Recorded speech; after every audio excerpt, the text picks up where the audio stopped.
अस्सलामुअलैकुम। Welcome back to my channel lifestyle with रूज में। आज जो मैं आप लोगों के लिए रेसिपी लेकर आई हूँ वो है डेट्स चॉकलेट की रेसिपी। बच्चों के लिए तो बहुत सरप्राइजिंग रहेगी। चले आए बिना टाइम वेस्ट किए हुए हम अपनी रेसिपी की तरफ बढ़ते हैं। सबसे पहले मैंने डबल बॉयलर मेथड से चॉकलेट को मेल्ट कर लिया। मैंने इसमें डार्क चॉकलेट यूज़ की है, आप मिल्क चॉकलेट भी ले सकते हैं। साथ में मैंने इसमें 1 कप के करीब डेट्स ले ली थी। इन्हें धोकर गुठलियाँ निकालकर अच्छी तरह से वॉश करके ड्राई कर लिया। साथ में मैंने कुछ नट्स लिए जिसमें बादाम और अखरोट थे, इनको मैंने क्रश कर लिया था। आप पिस्ता और काजू भी ले सकते हैं।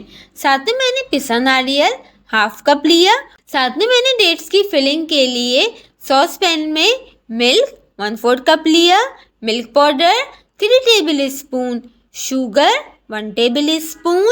मीठे का एडजस्टमेंट आप कम या ज़्यादा भी कर सकते हैं। अब मैंने सॉस पैन को लो फ्लेम पर रखा और कुक करती गई और साथ ही साथ में मुसलसल चम्मच भी चलाती रही। जब ये थिक कंसिस्टेंसी का होने लगा तो मैंने इसमें पिसा खोपरा भी शामिल कर दिया और सब चीज़ों को मिक्स करके फ्लेम ऑफ करके फिलिंग को ठंडा होने के लिए रख दिया। अगर आपकी फिलिंग ज़्यादा लिक्विडी है तो आप इसमें पिसा नारियल भी डाल सकते हैं। दूसरी तरफ मैंने एक ट्रे को बटर लाइन कर लिया था और जब फिलिंग तैयार हो गई तो मैंने इसकी छोटी छोटी बॉल्स के पोर्शन बना लिए जो मेरी फिलिंग में काम आएंगे। देखें ये स्टिकी भी नहीं है।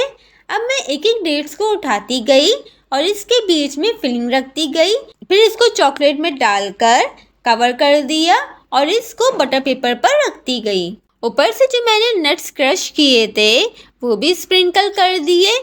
आप कलर स्प्रिंकल भी ले सकते हैं। ये मेरी अपनी वेरिएशन है। जो मैंने चॉकलेट मेल्ट की थी इसमें मैंने ज़रा से नट्स क्रश किए हुए शामिल कर दिए। बहुत सारी वेरिएशन से आप इसको रेडी कर सकते हैं।